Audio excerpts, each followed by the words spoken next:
दिनै भारतनि गणतान्त्रिक जि दिवस सुबुंखान्थि सान आरो बे गणतन्त्र दिवसनि सानावनो आसामनि गिबि मन्थ्रि बिथाङा आसामनि रायजो राजानि खौ थांखिनानै गुवाहाटीनि जि रिपाब्लिक डेआव स्पिच होबाय बे स्पिचआव मानगोनां आसामनि गिबि मन्थ्रि डक्टर हिमन्त बिश्व शर्मा बिथाङा स्पष्टयै बर' गोजोन गोरोबथानि मोननै दफा आरो दुलाराय बर' फरायसा आफादनि मोनसे दाबि बे मोनथामखौ बिथाङा फोसावो। गिबियावनो बिटिआर गोजोन गोरोबथानि जि दफा 3.1 आरो बे सुक्तिनि जि मोनसे गाहाय दफा दङमोन जोंहा सनितपुर बिश्वनाथनि गामि सोसननाय बा सिमा बारायनाय बेखौ लानानै आसामनि गिबि मन्थ्रिया बिथाङा फोसावदों मोन 60 गामि बे 60 गामिखौ फार्स्ट फेज हिसाबै बिथाङा जि फोसावदों बेखौ लानानै दुलाराय बर' फरायसा आफादा आसामनि गिबि मन्थ्रि मानगोनां डक्टर हिमन्त बिश्व शर्मा आरो लोगोसेनो आसामनि केबिनेट मन्थ्रि उरखाव गोरा ब्रह्म बिटिआरनि मानगोनां चिफ प्रमद बर' बिथां आरो आसामनि केबिनेट मन्थ्रि पीयूष हाजरिका बिथांमोननो स्पेसियेल जोङो थेंक्स होयो आरो बिथांमोनखौ साबायखर बावदों आरो बर' रायजो राजानि जानानै बर' माहारिनि जानानै दुलाराय बर' फरायसा आफादनि जानानै बिथांमोननिसिम जोङो रोजा रोजा जोङो फिन साबायखर बावदों खारन जाय बाथ्राखौ जोङो बयबो असम्भब होननानै सानदोंमोन सिमा बारायनाया एसेबां गोरलै खामानि नङा होननानै जायफोर दिनै मोनसे जोंनियाव ध्यान धारणा दङमोन दिनै बेखौ मोगथाङाव जाफुंहोबाय गोबाङा दिनै बेखौ लानानै रायजो राजाफोरनि गेजेराव मोनसे गोसोआव बिसास आरो दिनै मोनसे गोजोननाय दिनै थासारि फैदों बर' माहारिनि जारिमिनाव दिनैनि साना दिनैनि बे 26 जानुवारि 2023 बिटिआर सुक्तिनि 3 बोसोर जाफैनाय बे साना दिनैनि थाखाय बिराद मोनसे गोजोनथाव सान गोग्गाथाव सान रंजाथाव सान जाय खामानिया बिएसि आरो बिटिसिआव माने जाफुङाखैमोन दिनै बेखौ प्रमान खालामबाय बिटिआर सुक्तिनि गेजेरजों सनितपुर बिश्वनाथआ दिनै हाबबाय आरो बेजों लोगोसे बेयो मोनसे फुटप्रिन्ट बेयो मोनसे सिगां आगान बे फार्स्ट फेज आरो सेकेन्ड फेजआ बे गिदिर पेकेज जागोन आरो बेखायनो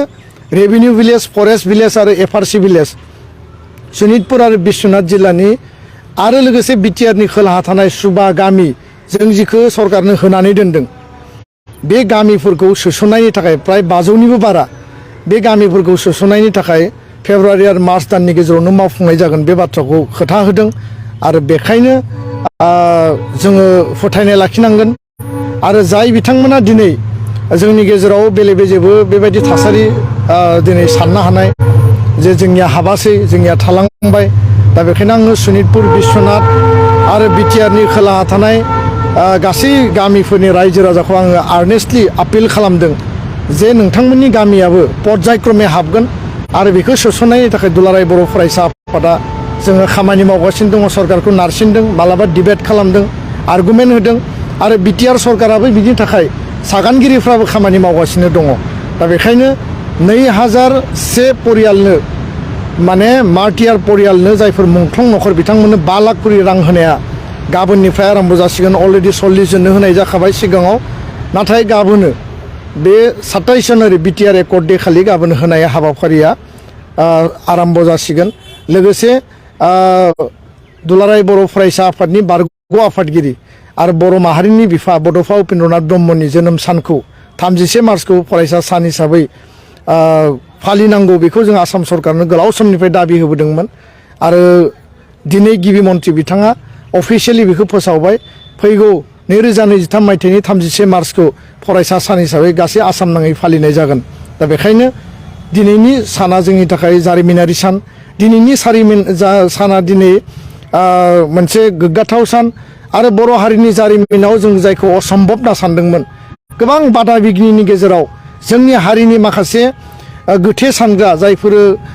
माने बर' हारिनि मोजांखौ लुबैया बिथांमोनाबो मोनसे अपप्रचार बिथांमोनाबो मोनसे रिउमार नेगेटिभ मोनसे कमेन्ट होबाय थायोमोन जे सनितपुर बिश्वनाथनि गामिया मालाबाबो हाबा सम्भब जाया बिटिआर सुक्तिया नंखाय प्रमद बर' दिपेन बर' बिथांमोना रायजो राजाखौ थगायगासिनो दङ किन्तु दिनै बेखौ जों सम्भब खालामबाय आरो बिथांमोना बुजिनाया मोजां जे गोसो थायोबा रायजो राजानि मदद थायोबा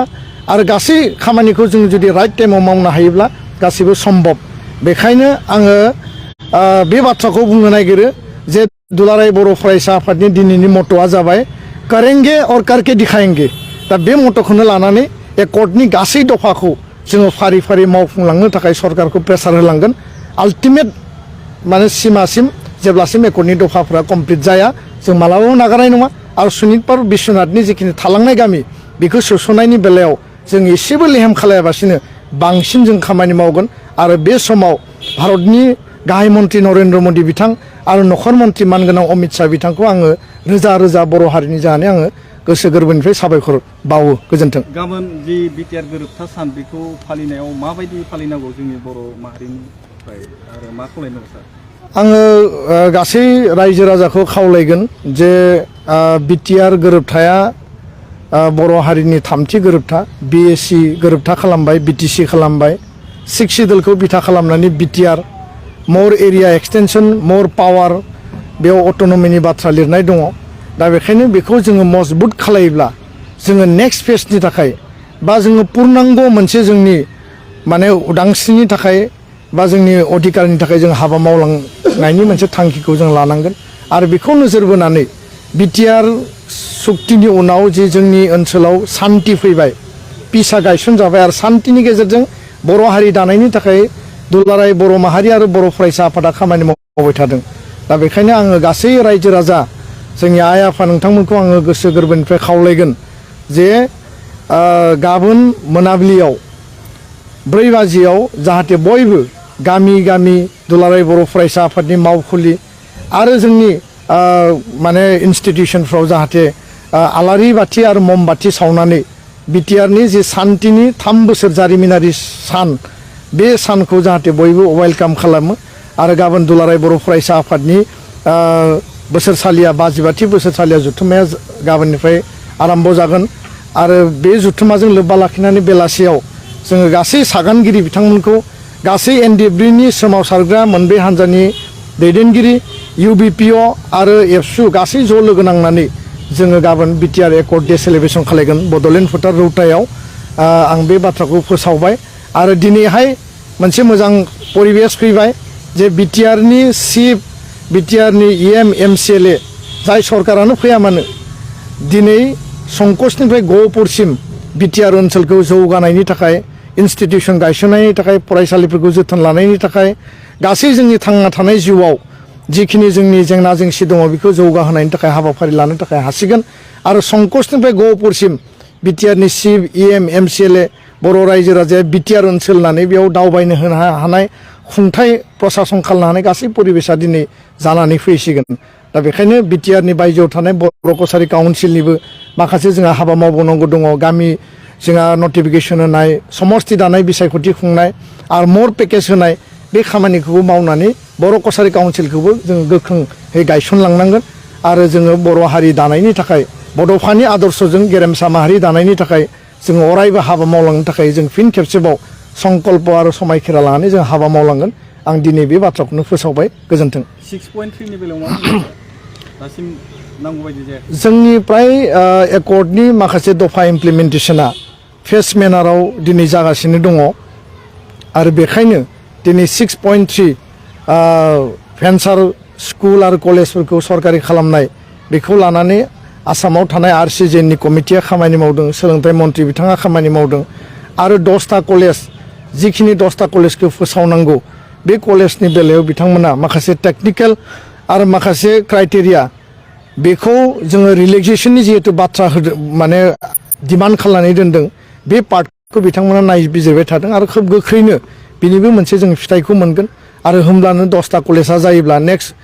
जिखिनि रिमेनिं कलेज आरो नेक्स्ट जिखिनि स्कुल दङ बेखिनिखौ जोङो पर्यायक्रमे खालामलांनो हागोन होननानै जोङो मिजिं खालामदों आरो जों सरकारखौ बेबायदि मोनसे स्पिडि मेनाराव मावनो थाखाय जोङो नारसिनगासिनो दङ गोजोन्थों। रौतानि 52थि बोसोरसालिया जुथुम्मा दिनैनिफ्राय जागायबाय बेनि सायावहाय सासे आफादगिरि जानानै मा बुंदों? 52थि जे रौता बड'लेण्ड फोथारनि जि कनफारेन्स जि जारिमिनारि मोनसे कनफारेन्स जि जायगायाव बड'फा उपेन्द्रनाथ ब्रह्मआ 1986 मायथाइयाव आफादगिरिनि बिबानखौ मोनदोंमोन आरो जि जायगानिफ्रायनो बड'लेण्ड दाबि आलादा रायजोनि सोमावसारनायखौ बिथाङा एनाउन्स खालामदोंमोन आरो जोङो खोब खाफाल गोनां गाबोनो दुलाराय बर' फरायसा आफादनि बे जथुम्माजों लोब्बा लाखिनानै रौतायाव Bodoland movement memorial milestone Bodoland सोमावसारनायनि गोसोखांथियाव मोनसे माइल खुन्थिया बेखौ बड'फानि मोनसे जि मोनसे सिमां आरो थांखि दंमोन बेयाव गाबोन माइल खुन्था गायसननाय जागोन आरो बिनि गेजेरजों जोङो सान्दों जे इन्डिया गेट बायदि भारत उदांस्रिनि मेम'रियाव जि मोनसे बिराद बेसेबांबा समायना रमायना गिदिर मोनसे बेयाव खाम्फा गायसननानै दोनदों बे मोनसे इन्डिया गेट मडेलनि जोंबो बड'लेण्ड मुभमेन्ट मेम'रियेल माइलस्टोनखौ गायसननो हायो नामा लुफुंनो हायो नामा बिनि थाखाय जोङो DPR बानायनाय आरो बाखि सावरायनाय हाबाफारिया सोलिगासिनो दङ गाबोन खुन्थिया गायसनगोन आरो माखासे खामानिफ्रा जोंनो फोरमायहोनाय बायदिबा BTRनि SOPD फान्डनिफ्राय WPTनिफ्राय बेयाव माखासे रां अनसुंथाइ होदों आरो बेखौ जायफोरा बिबान मोन्दों सरकार आरो जायफोरा बिबान मोन्दों बिथांमोना मावफुंनानै दिहुनगोन आरो जोंनि जथुम्मायाव बयबो रायजो राजाफ्रा लैहोर लैहोर बाहागो लाफैनो थाखाय खावलायबाय सोलोंथाइनि जथुम्मा स्किलनि सावरायनाय आरो अपेन सेसनाव आसामनि गिबि मन्थ्रि बिथाङा फैगोन आरो दिनै जायफोरखौ फोसावबाय बिनि अनगायैबो माखासे दफाफोरनि सायाव बिथाङा क्लियार काट मोनसे मेसेज एनाउन्समेन्ट आरो डिसिसन होनानै थांगोन दा बेखायनो आङो गासै बर' रायजो राजाखौ बड'लेण्ड फोथारनि जानो गोनां बे कनफारेन्सआव लैहोर लैहोर माहारि आफादनि जथुम्मा माहारिनि मोनसे फसंथाननि जथुम्मा होननानै बाहागो लाफैनो थाखाय आङो बयखौबो खर' गंग्लायै आं खुलुमबाय गोजोन्थों। बेजों लोगोसे दंमोन डक्टर रन्जन दैमारि दा बिथांनि बेलायाव सारमोना मा जोंनि सोमावसारगिरि NDBनि रन्जन दैमारि रिफिकां गयारि जर्ज बसुमतारी आरो जोंहा सास्नि लाइफ टाइम इमप्रिजनमेन्ट मोननाय बिथांमोन दङ सानै डेथ पेनाल्टि मोननाय दङ साब्रै लाइफ इमप्रिजन मोननाय NDBSनि दङ लोगोसे 61 NDBSनि बिथांमोना ट्रायेलाव दङ गासै जिखिनि जेलाव दङ बिथांमोनखौ दिहुननायनि थाखाय दुलाराय बर' फरायसा आफादा 15 डिसेम्बराव भारतनि नखर बिफाननि हम सेक्रेटारि बिथांखौ लोगो हमनायाव जों खावलायदों लोगोसे 10 जानुवारियाव ट्राइपार्टाइट जादोंमोन गोदान दिल्लीयाव बेयावबो जोङो दाबि हिसाबै होदों आरो 16 तारिखआव भारतनि नखर मन्थ्रि मानगोनां अमित शाह बिथांखौ जोङो लोगो मोन्दों जोंनि मिटिङाव जोङो खावलायनो थांदोंमोन नाथाय बिथाङा माखासे उसुबिदानि थाखाय मार्च दानावसो फैनायनि खोथा होनायलाय जोंनि मिटिङा सेडुल जानायलाय जों बेखौ कन्टिनिउ खालामबाय दा बे समावबो जों बिथांखौ खावलायबोदों आरो बिथाङा बे बिथिंफोरखौ आयेननि भाबै आरो माखासे पलिटिकेल भाबै नायबिजिरनायनि गेजेरजों इनिसियेटिभ लानानै उननि समाव माबा मोनसे बेबायदि मोजां बेबस्थानि गेजेरजों बिथांमोनखौ दिहुननायनि थाखाय बिथाङाबो जोंनो सावरायनायनि गेजेरजों फोरमायदों दा बेखायनो जों मोनसे पजिटिभ मोनसे सिन्ताखौ लानानै आवगायगासिनो दङ आरो रन्जन दैमारि आरो जिखिनि टिम दङ बिथांमोननि केसखौ सुप्रिम कर्टसिम लांनायनि थाखाय जिखिनि जोंहा इनिसियेटिभ सोलिगासिनो आरो फाइल पिटिसन जाबाय केसा सुप्रिम कर्टआव जिखिनि लिगेलि मावनो गोनां दङ आरो सरकारनिफ्राय जिखिनि सापर्ट नांगौ बे गासैखौबो लाजोबनानै उननि समाव जेलाव थानाय बिथांमोनखौ लांदां अख्राङाव लाबोनायनि थाखाय गासै हाबाफारिखौ जोङो मावलांगोन आरो बिनि थाखाय जों बयबो इउनाइटेडलि जोङो फाइट खालामनांगोन आं बेखौसो फोरमायबाय आरो फोथायो गोजोन्थों।